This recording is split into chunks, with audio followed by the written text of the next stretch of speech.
It was a dream that became a reality. Roman Abramovich and his billions transformed Chelsea.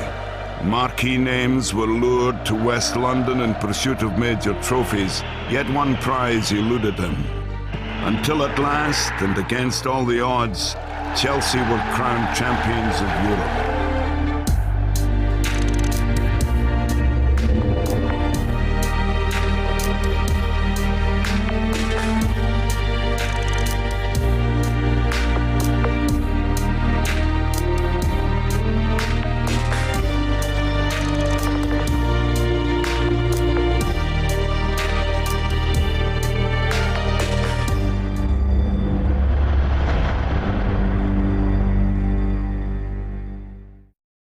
For many years, a solitary league championship in 1955 was the high point for Chelsea. It was a title that ensured eligibility for the inaugural European Cup, but the English FA viewed the competition as a distraction, and Chelsea were prohibited from taking part. Their quest for European football's biggest prize would last more than half a century. Moderately successful for several decades, in the 1990s Chelsea were able to take advantage of the freer movement of players brought by the Bosman ruling. The growing reputation of the Premier League attracted many foreign stars to Stamford Bridge.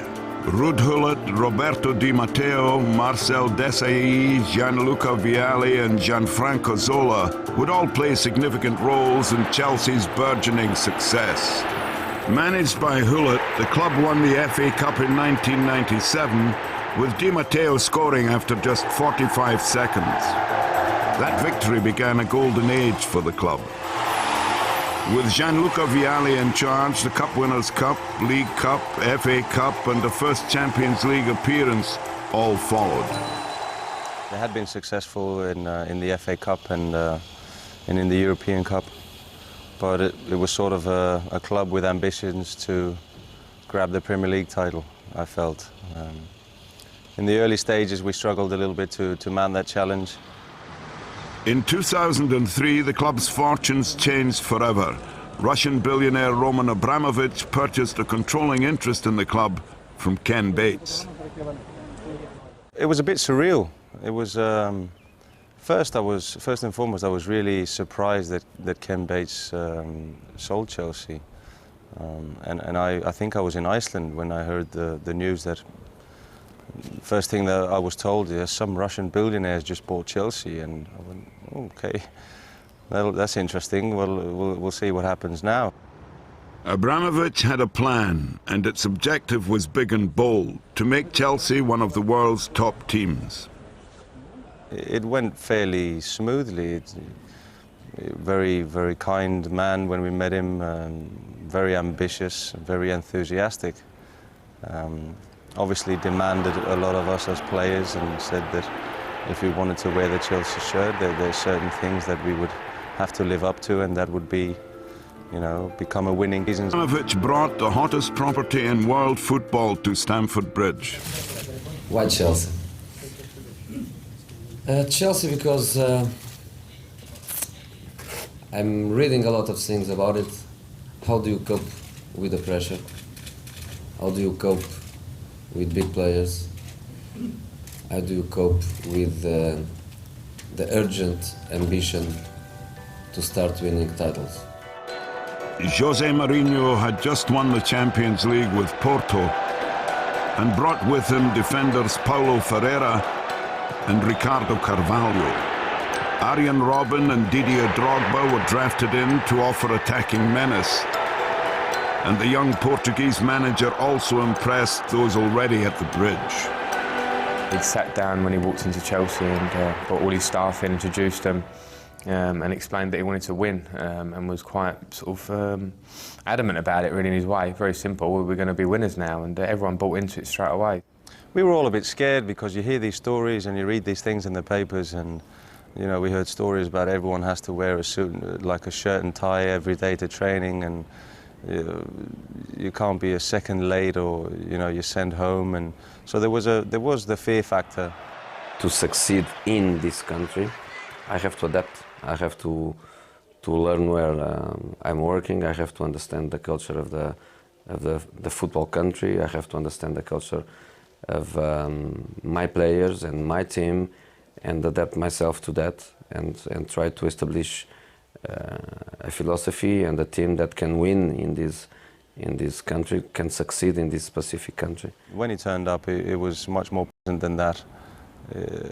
Really nice guy, obviously a character, a lot of charisma.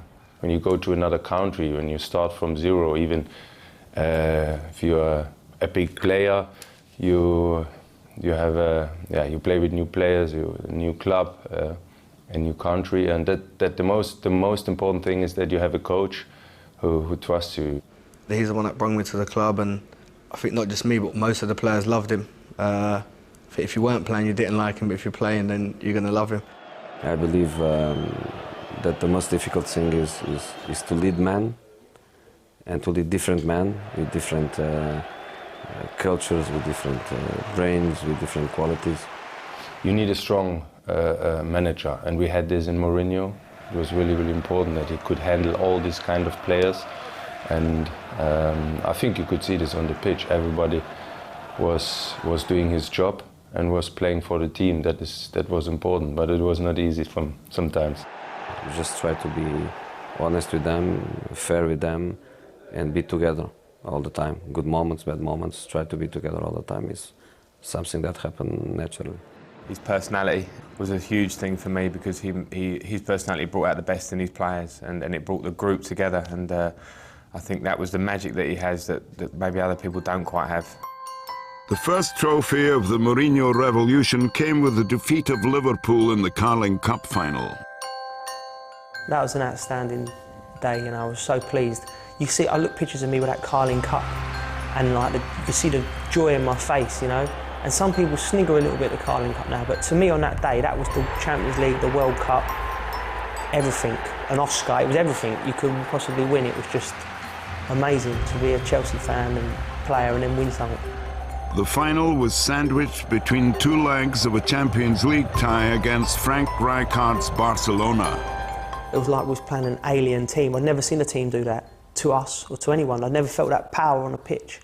Like from Ronaldinho, Eto'o, it was just, they were just amazing. You know, you think you're a good player, and then you go and play at the Nou Camp, and you think, whoa. So when they come to us the next week, we had no Drogba, Robin, so people were thinking, writing us off, and we just started off like house on fire. And all of a sudden, before we knew it, we were 3-0 up at home with just under 20 minutes on the clock.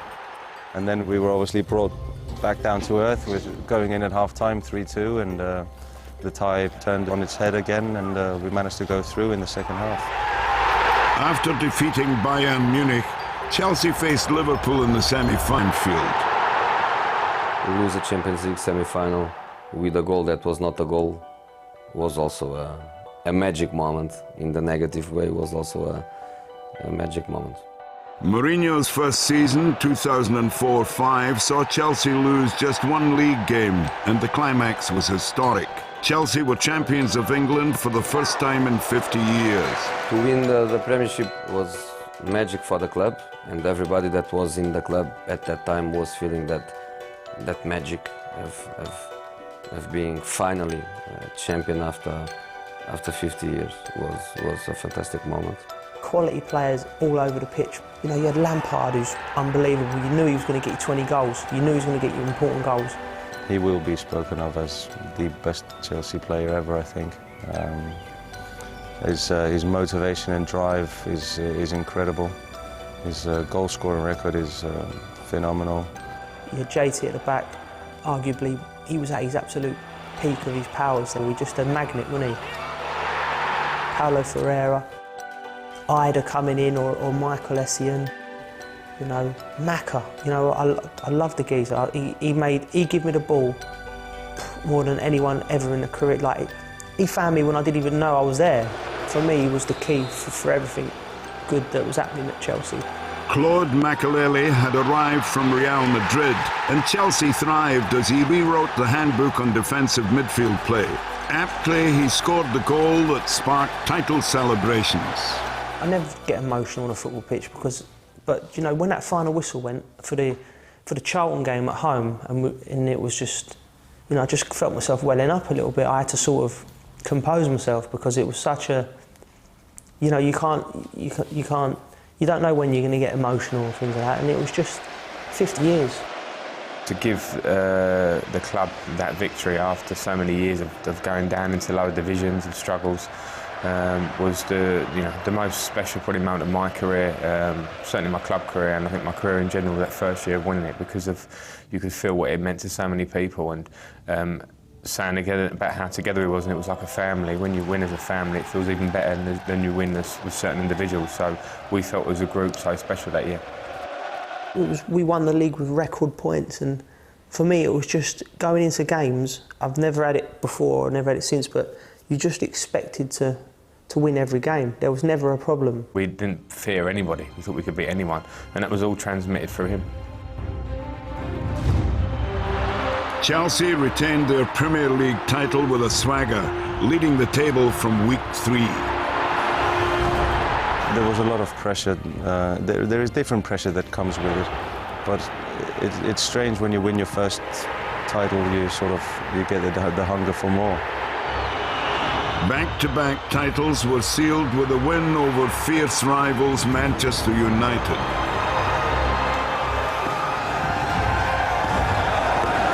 A domestic cup double followed in 2007. Arsenal were beaten in the League Cup, and then Manchester United in the first FA Cup final at the new Wembley. Didier Drogba scored the deciding goal in extra time.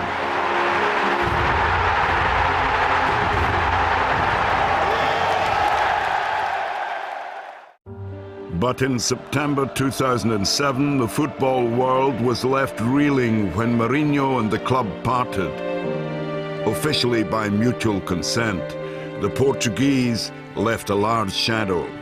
It was so sad that Jose left. He was a great guy, a great manager. I didn't quite see it coming, and he'd been so huge for me personally, and I'm sure a lot of players will tell you the same.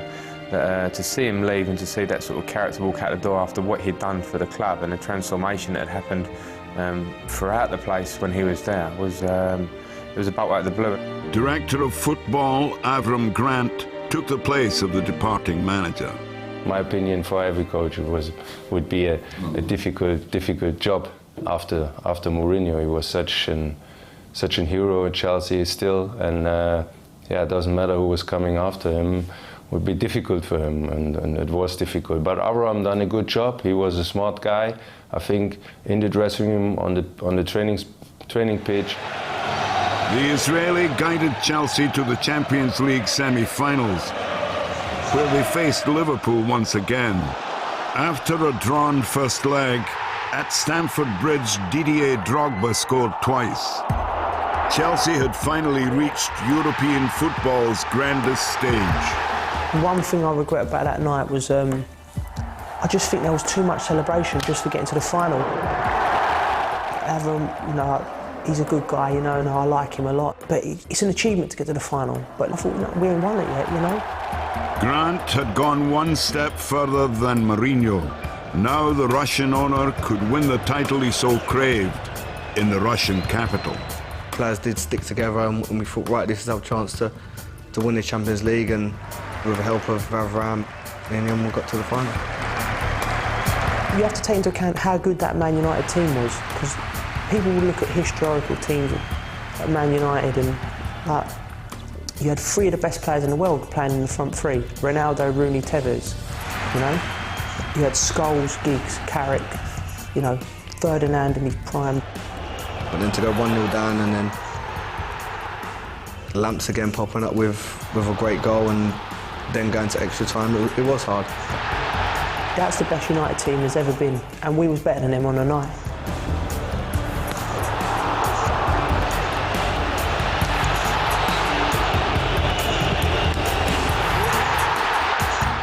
Half an inch on a post. It was really hard to lose on finals, on penalties. It's the hardest thing what can happen. Everyone was so disappointed after, and but you can't change it. Grant paid the price for failure.